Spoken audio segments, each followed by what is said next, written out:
Hello everyone, welcome to my channel. Today we will cover the most important and repeated social science questions for class 10th final exam.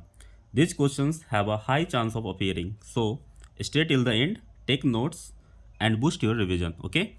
So let's start. The first question of 2 marks is explain the role of women spreading in print culture in India during the 19th century, okay? Let's check the answer.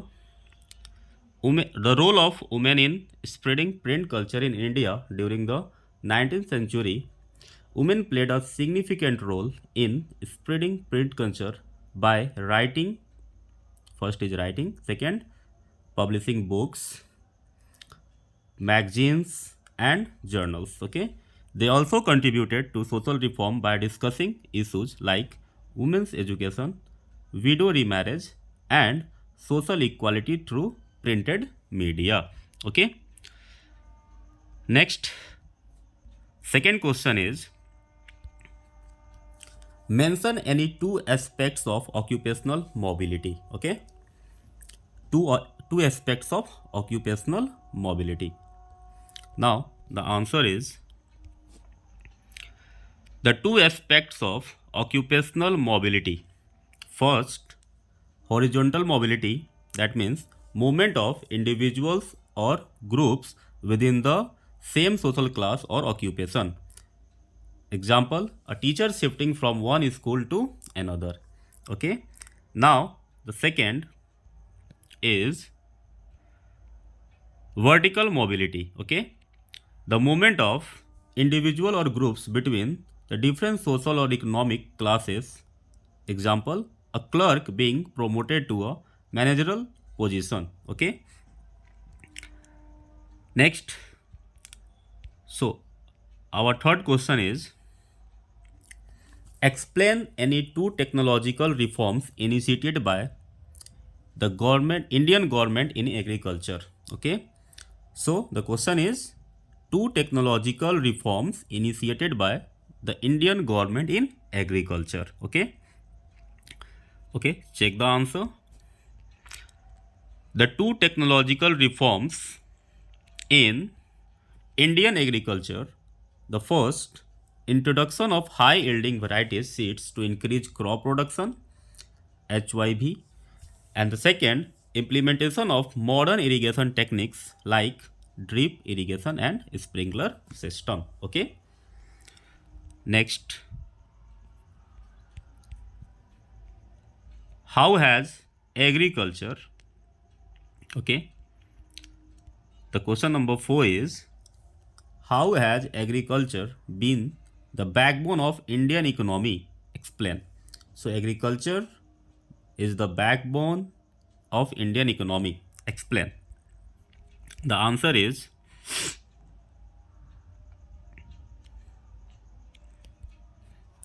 agriculture as the backbone of the Indian economy because agriculture provides employment to nearly 50% of India's workforce. Okay, and the next point is it supplies raw materials to the industries and contributes significantly to GDP and exports. Okay, not DGP, GDP. It's GDP. Now, the next question is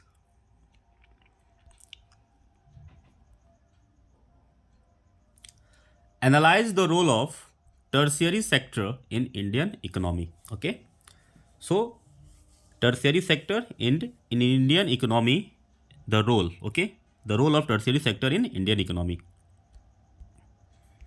The answer is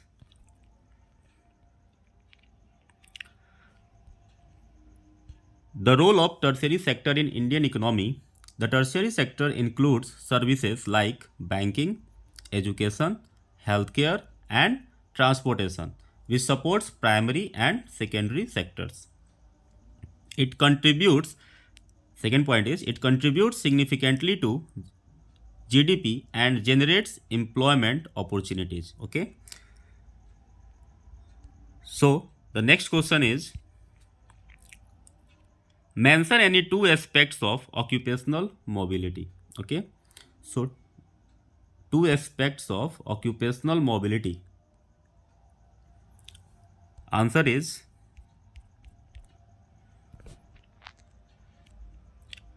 two aspects of occupational mobility. The first is horizontal mobility, moving within the same occupational category, and the second is vertical mobility, moving to a higher or lower occupational status. Okay, so this is the most repeated question of every year. Let's check the next question is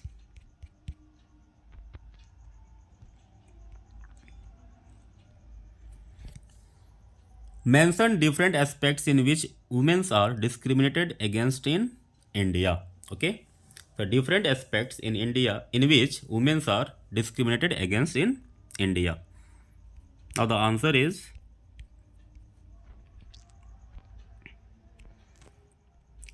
aspects in which women face discrimination in India. The first, economical discrimination, unequal pay and limited job opportunities.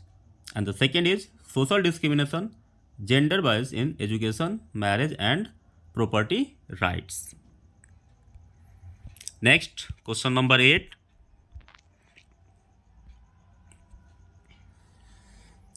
Suggest any two ways to create more employment in rural sector. Two ways to create more employment in rural sector. Now the answer is how we create employment in rural sector. The first is promoting small scale industries and rural handicrafts. Second, improving agriculture infrastructure, okay, agricultural infrastructure through better irrigation and mechanization. Okay, next,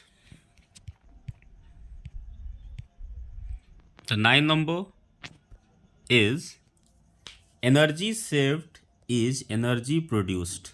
Energy saved is energy produced. Support this statement. Let's check the answer. Energy saved is energy produced. Explanation is reducing energy consumption through efficient appliances and conservation techniques leads to lower energy demand.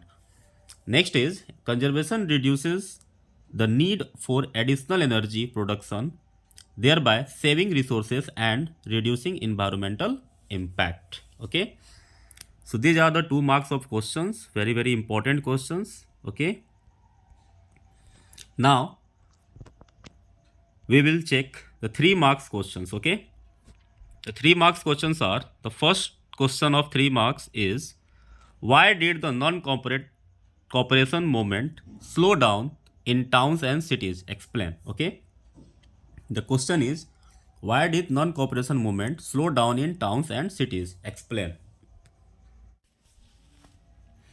Okay, let's check the answer of why did the non-cooperation movement slow down in towns and cities. Okay, the movement slowed down due to the several reasons. Okay, the first is khadi cloth was expensive, so people could not afford to buy it and had to resume wearing British clothes. Okay, second point is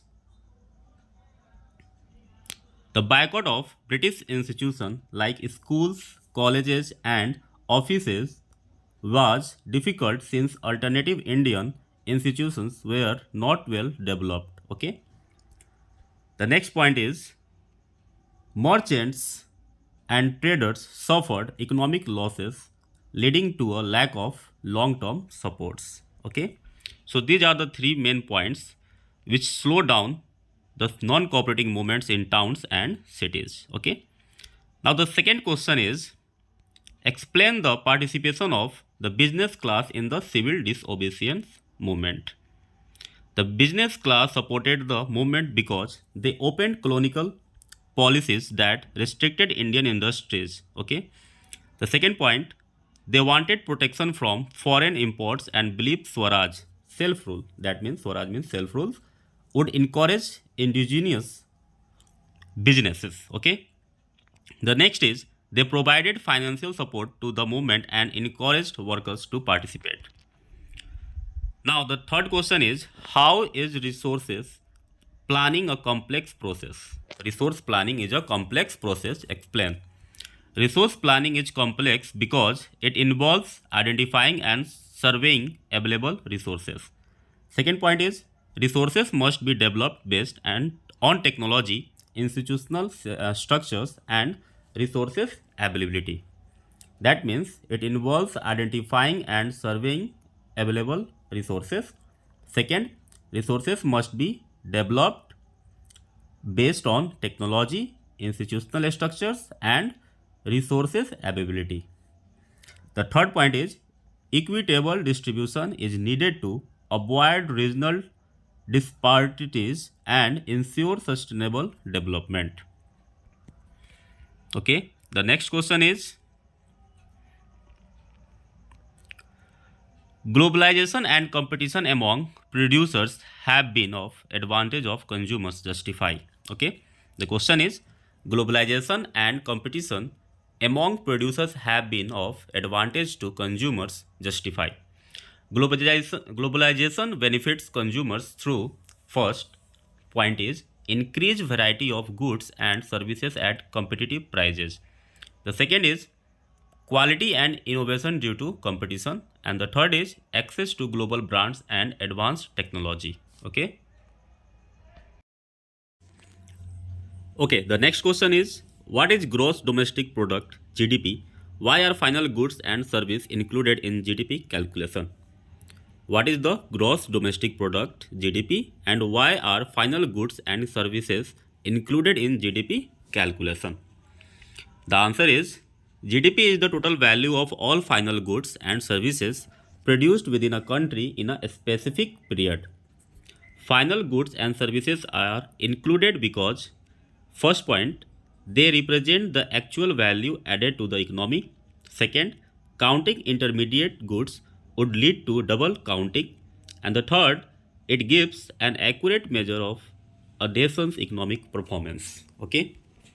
So this is the fifth question, and now the sixth question is explain the contribution of public sector to the economic development of a nation. The contribution of the public sector to the economic development of a nation. The public sector contributes by first providing basic infrastructure like roads, electricity and water supply. Second point, promoting social welfare through education, healthcare and employment generation. And the third is supporting industries that require heavy investment but are essential for national growth. Okay. Next question is democracy produces an accountable, responsive and legitimate government justify. Democracy produces an accountable, responsive and legitimate government justify. Democracy ensures first accountability. Leaders are elected by the people and can be removed by in the next election if they fail. Okay. So accountability means leaders are elected by the people and can be removed in the next election if they fail. If they are doing nothing, they will be removed. The next is responsiveness. Governments must address public issues or they risk losing election. The third is legitimacy. Decisions are made based on the contribution and public participation. Now the next question is why are resources vital for any development activity? Answer is resources are crucial because they provide raw material for industries and economic growth. Second, they support agricultural and energy production. And the third, they help improve living standards by creating employment and infrastructure. Now the next question is analyze the impact of globalization on the Indian economy. Analyze the impact of globalization on the Indian economy. So first we are dealing positive impacts. First, growth in foreign investment and expansion of multinational companies. Second, boost to industries like IT and pharmaceuticals. The third, increase employment opportunity and access to global products. So these are the positive impacts. Now, the negative impacts are first, small scale industries struggle against international competition. Second, economic inequalities have widened. The third, cultural influence from the West affects traditional values. So this is the analysis of impact of globalization on the Indian economy. Now the next question is, democracy accommodates social diversities. Support this statement with example. Democracy accommodates social diversities. The answer is, democracy allows social diversity by first providing equal rights and representation to all communities, like reservation policies in India.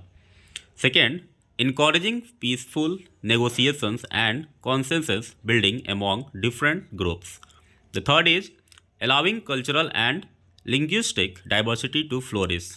Example, recognition of multiple language in India. Next question is, why do people prefer to work in the organized sector? Explain any three reasons. People prefer the organized sector because it provides job security and regular salaries. Second, workers receive benefits such as health insurance, pensions, and paid leave. So, workers receive benefits such as the health insurance, pensions, and paid leaves. There are fixed working hours and better working conditions. Okay, so these are the three main points why people prefer the organized sectors. Okay, so these are the most important questions, repeated questions, which we covered in this video. I hope you like this video. See you in the next video. Thank you.